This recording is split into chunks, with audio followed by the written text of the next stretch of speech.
I'm not gonna lie, when I watched the FNAF movie, it was probably one of the most disappointing things I had ever seen. And it had to do with the fact that 50% of the movie had nothing to do with the game. Like, I'd literally be sitting and watching the movie and be going, what am I watching? Like, there is just some goofy ass scenes where, like, some of the characters were actually being nice to, like, Mike, and it just didn't make any sense to me.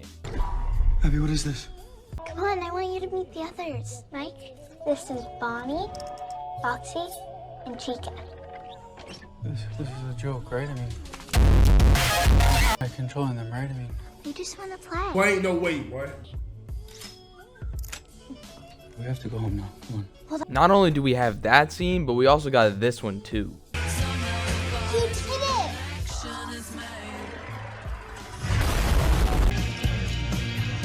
I like it in here. Looking back at these two scenes, I was really interested in what the reviews were for this, and it's pretty bad. As you can see, most people did not like this movie.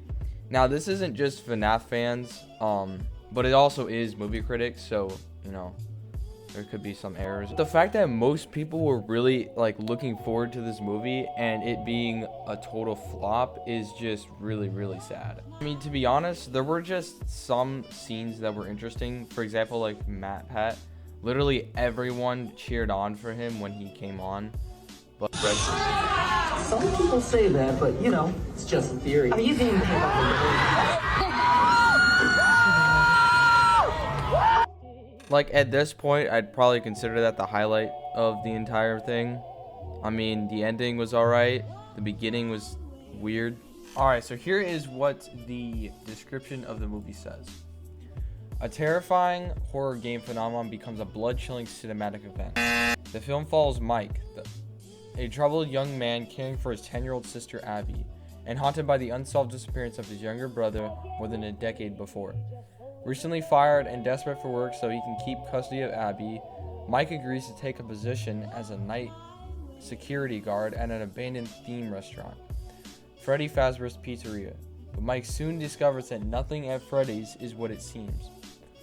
With the aid of Vanessa, a local police officer, Mike's nights at Freddy's will lead him into unexplainable encounters with the supernatural and drag him into the black heart of an unspeakable nightmare.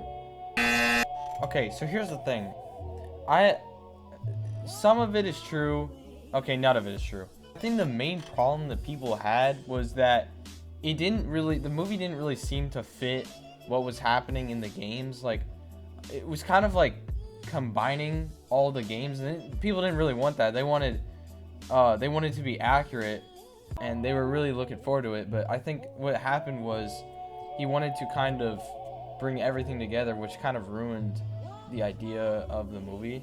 But now there's another thing that people were complaining about, and that was the jump scares. Now, the reason why everyone was complaining about the jump scares, well, as a matter of fact, it didn't have any. There were also some people saying that the movie wasn't scary at all, and sure, there was some scenes with like a little bit of blood.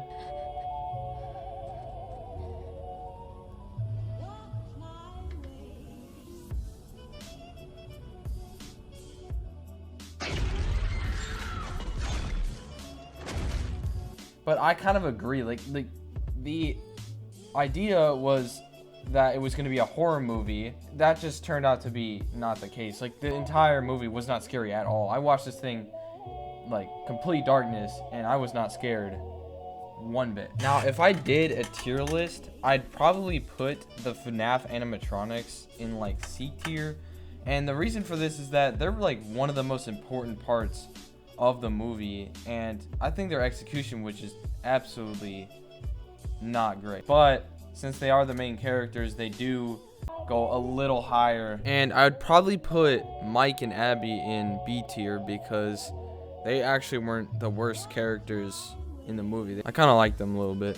Now, because automatically, by default, I really love Matt Pat, he's going straight to A tier. Like, I'd probably put all the characters that possess the animatronics, I'd probably put them in B tier, and because their execution was definitely a lot better than the animatronics themselves. I forgot to mention that the cupcake would probably go in S tier. That thing looked the best. And not to forget, sweet, sweet William Afton, F tier. So that will conclude the video. If you enjoyed this video, make sure to like, subscribe, and comment down below what videos I should make. I'm kind of lost in what kind of content to make, so it'd be very appreciated. I'll see you guys next time.